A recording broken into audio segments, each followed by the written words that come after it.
নমস্কার কৃষ্ণপ্রেমী গুণী শ্রোতাজনেরা।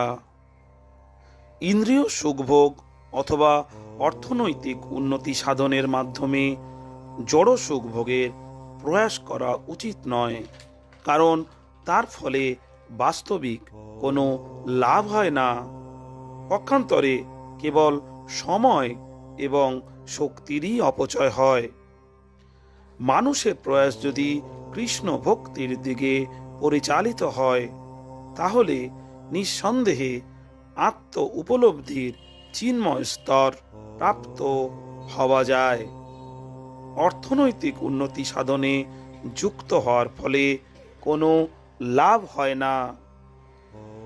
গুণী শ্রোতাজনেরা, তাৎপর্য হলো এই যে আমরা দেখতে পাই যে বিষয়াসক্ত মানুষেরা তাদের জড় ঐশ্বর্য বৃদ্ধি করার জন্য অর্থনৈতিক উন্নতি সাধনে দিন রাত কঠোর পরিশ্রম করে, কিন্তু যদি মনে করা হয় যে তাদের সেই প্রচেষ্টার ফলে কিছু লাভও হয়ে থাকে, তা হলেও তা তাদের জীবনের প্রকৃত সমস্যার সমাধান করে না।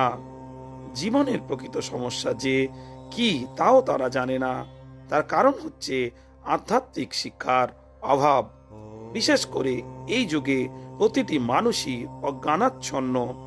দেহাত্মবুদ্ধির ফলে আত্মা এবং তার প্রয়োজন সম্বন্ধে তাদের কোনো জ্ঞান নেই। সমাজের অন্ধ নেতাদের দ্বারা বিপথে পরিচালিত হয়ে মানুষেরা তাদের দেহকেই সবকিছু বলে মনে করছে এবং তারা সর্বদা দৈহিক সুখ স্বাচ্ছন্দ্যের চেষ্টায় ব্যস্ত। এই প্রকার সভ্যতার নিন্দা করা হয়েছে, কারণ তা মানুষকে জীবনের প্রকৃত লক্ষ্যের পথে পরিচালিত করে না। লোকেরা কেবলমাত্র সময় এবং মানব জীবনরূপ অমূল্য সম্পদের অপচয় করছে। কারণ যে মানুষ পারমার্থিক জীবনে উন্নতি সাধন না করে কুকুর বিড়ালের মতো মৃত্যুবরণ করে, সে তার পরবর্তী জীবনে অধঃপতিত হয়। এই প্রকার ব্যক্তিরা মনুষ্য জীবন থেকে জন্ম মৃত্যুর চক্রে পতিত হয়। তার ফলে তারা মনুষ্য জীবনের প্রকৃত লাভ থেকে বঞ্চিত হয়। মনুষ্য জীবনের সেই উদ্দেশ্যটি হচ্ছে কৃষ্ণ ভক্ত হয়ে জীবনের সমস্ত সমস্যার সমাধান করা।